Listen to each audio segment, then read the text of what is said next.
Greetings. To those who don't know me, my name is Bill Meehan. I'm the Managing Director of the Certain Wealth Group of companies. Our job is to provide significant research and to help investors who are looking at residential property for an investment future.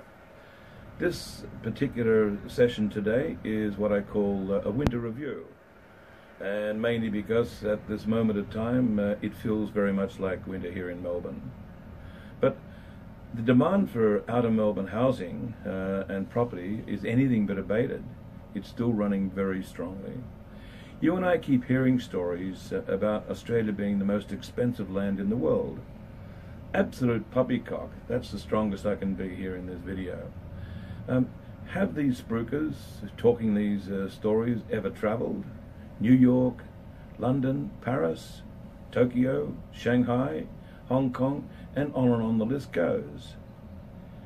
There are a few places in the world where one can actually buy a 438 metre squared land lot with a fine 4x2x2 house with a study for under 400,000 within 25 kilometres of the city centre. Check it out. Now, the banks are at it again with changes to our lending rules for both local and foreign buyers, especially foreign buyers.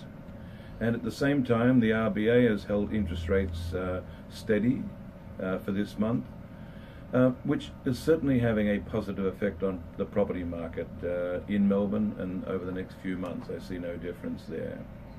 But we've heard on the grapevine that about 60 developers, our land developers, have collectively written to the federal government explaining that unless the rules are changed back by the banks, then we can expect a significant negative economic impact, especially on employment.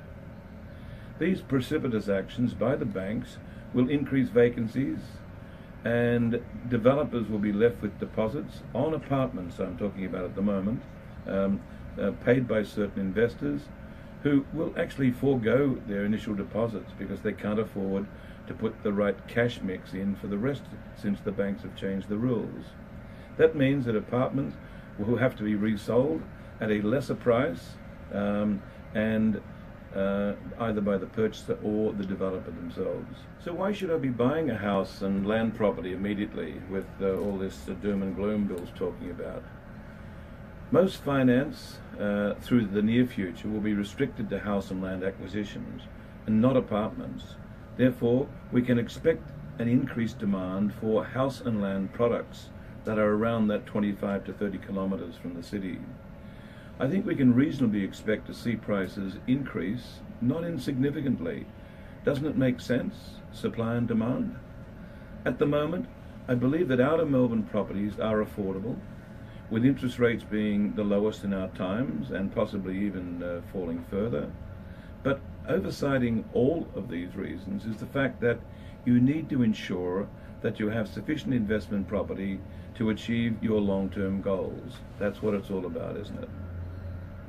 Strong population growth, coupled with falling interest rates, are providing us with an excellent opportunity. Further information on this, you can call me or email me, and till next time, goodbye.